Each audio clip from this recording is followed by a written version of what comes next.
Shalom everybody and welcome to Regah Bivrit. My name is Rabbi Shapira and I'm so excited to be here with you to Shorashim edition.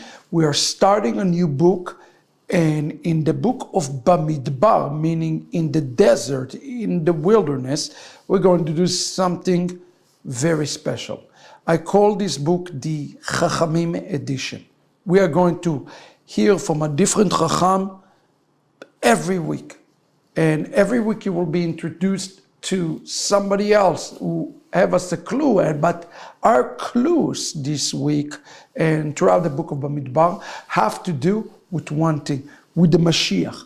We are going to be focused on the Messianic Regah Bivrit. So the entire book of Bamidbar, we are going to go through a Messianic edition of Regah Bivrit.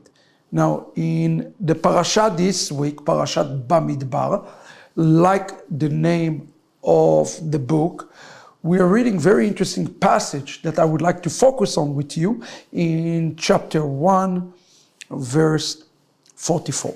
It says, "Vayasu bnei Israel kechol asher tziva Adonai et Moshe ken asu." You have to pay attention not just to the pronunciation to the words, but for the letter patterns that the Hebrew show up. And here in this particular verse, verse 44, Rabbeinu Yoel, one of the Baalei Atosafot, want to point out to us that this is indeed a messianic verse. And that's a wonderful thing about the Hebrew. All the points, all the letters, all the vowels, all the nikudot, all the patterns of the letter, they all are pointing to Mashiach.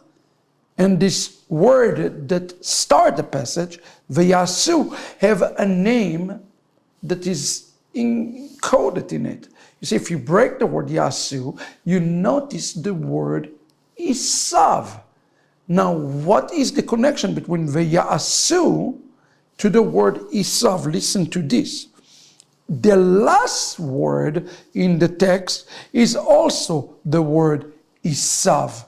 It's pronounced Asu, but if you look at it just phonetically, it's the word Isav. So something very important about this passage is both the beginning of the verse and the end of the verse have the word Isav encoded into it. And here is what Rabbeinu Yoel says, and I quote, Vayasu Esav is the remedy for this world and to the world to come. What did Rabbeinu Yoel mean when he said this very strange statement to us? You see, the beginning of the verse, Vayasu, we are seeing the force that's trying to overtake the children of Israel. Vayasu has a force to us. It's the force of Isav. But as the children of Israel have done all that God commanded them to do, so they have done. Again, what is the word here? To do, to work for avodah, is the word asu, which is the same word as the word isav. What is connection between avodah or work to isav?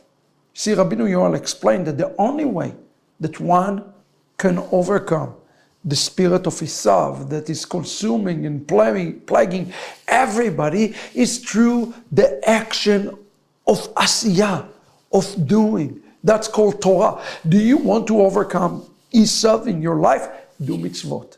Yeshua himself says, let your light shine before men that they will see your mitzvot and they will praise your heavenly Father in heaven. What did Yeshua mean by that? Exactly the same thing that Rabbeinu Yoel, Baalei Tosafot, point to us. Do you want to overcome Isav? Do you want to overcome the spirit of Isav? What you must do is to take the first asu, the action, in order to combat the Isav within yourself. What a powerful word for us today. May we will be in the wilderness, in the time of the galut, That's what the wilderness represents. The Bamidbar is the time before the Geulah. Right now we are in the generation of Bamidbar.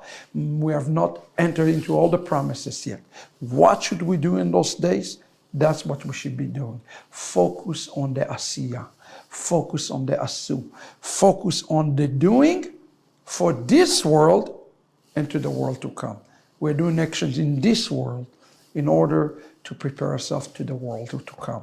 Overcome Esav in this world, and all the promises are ready for you in the world to come. This is the Regah Bivrit for this week. Shalom, everybody.